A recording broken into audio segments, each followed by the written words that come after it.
Hey everyone, it's the Four Gun Guy, and this is a retake of a video I did. Sometimes I do these videos and I'm pretty animated and I get carried away in them, and then I go back into post and I watch them and I go, yeah, you're a little too much there, Tony. So I'm redoing this one, but this one is about a question one of our guys had in our group chats, and the question was, I have seen in other forums and listening to people talk that some shooters, whether they be pro or not, whatever, are talking about and or shooting two different guns depending on the wind conditions. So I wanted to address that. And I talked to some of my guys about it, so I'm going to bring some of their perspectives in here. But you know me, I look at numbers. So what I want to do is talk about why people might be thinking about this. Then let's look at some specific numbers between these two rifles, and then we'll have some final thoughts. So if you're ready to go, let's get to it.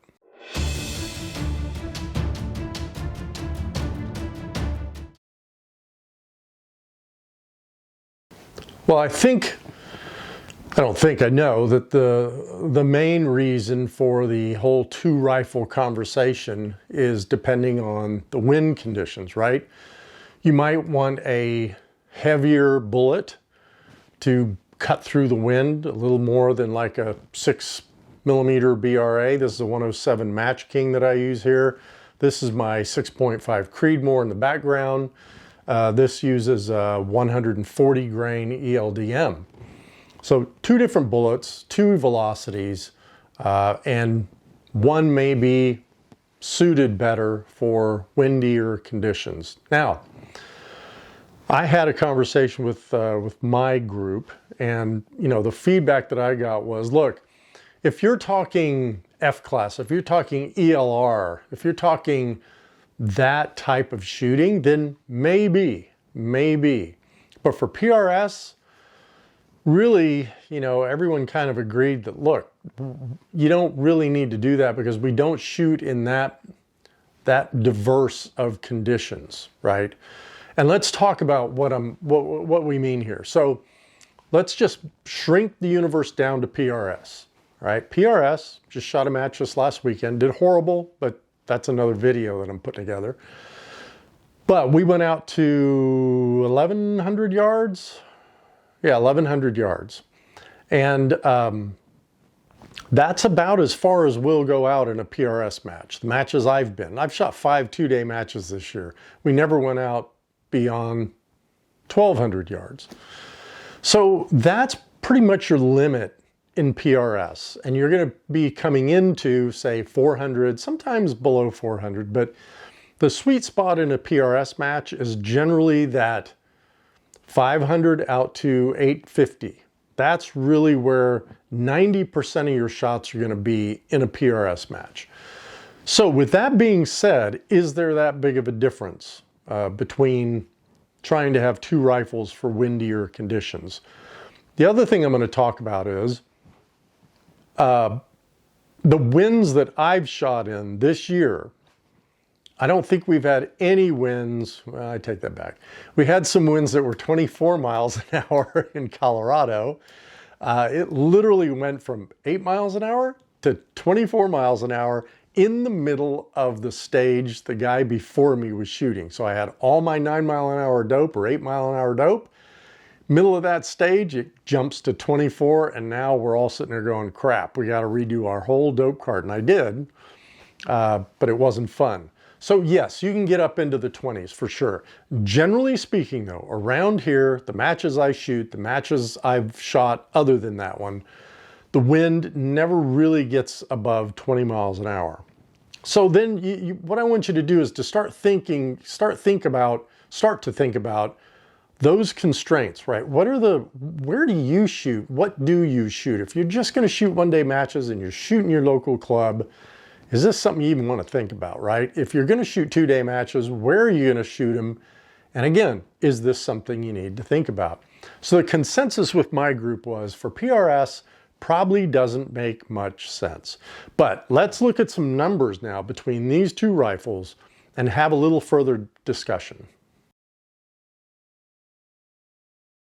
I'm going to put this up here right next to me here. And this is what I did. I took these two rifles, I took the dope out of my Kestrel, and I went from 500 yards to 1,000 yards to 1,500 yards, right? So 3 distances. I did all the wind at full value and just took the velocities that I have with these rifles, all the dope. This is true dope. So the velocities between the two, on the 6BRA, it's 2803, which is kind of low. On the 6.5 Creedmoor, it's 2725, which is kind of average, maybe on a little high side for that. But anyway, those are the velocities I use. Now, I'm going to preface this, guys, by saying I know people are going to sit there and go, oh, you're not using a 3,000 foot per second, blah, blah, blah, blah, blah, and a 2,650 6.5 Creedmoor with a 147 or a 155 or... Now, I'm just using this as an example. All I'm telling you is, if you're thinking of this, if you're thinking of two rifles, you're going to want to do this type of analysis with what rifle you're going to want to get, other than, say, if you're going to say your 6BRA is the 1 to 15 mile an hour wind and your whatever else is the 15 mile an hour plus wind, you're going to want to do some research. I'm not doing that for you. I'm not doing this. So I'm just saying, let's talk about what you would do if you wanted to do this analysis and go this direction. So if we start here, 500 yards, elevation is 3/10 difference between the two. Windage is 1/10 difference between the two. And in a 20 mile an hour wind, it's 2/10 difference between the two. I went ahead and included the time of flight. So that's not much difference at 500 yards, right? We wouldn't expect it to be. We get out to 1,000. Elevation difference is 5/10 between the two. The 10 mile an hour wind is 2/10 between the two. The 20 mile an hour wind is 4/10 between the two. And the time on target is hardly negligible again. 1,500 yards. Elevation, again, what, 4/10? Windage, 3/10. At 10 miles an hour, at 20 miles an hour, it's 6/10 difference.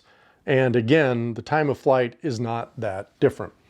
So I would say put something like this together for you and just see if it's something that you might want to consider.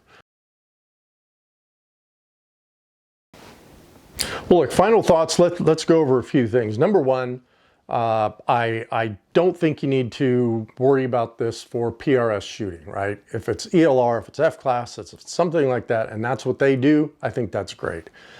I think what happens sometimes is we're being sold a solution. So either people who represent these companies or these companies are pushing things out saying, hey, we could sell a whole nother different rifle and you guys could sell more brass and you powder guys could sell more powder, because the powder for these two is totally different. The case for these two and cartridge is totally different. The bullet's different, right?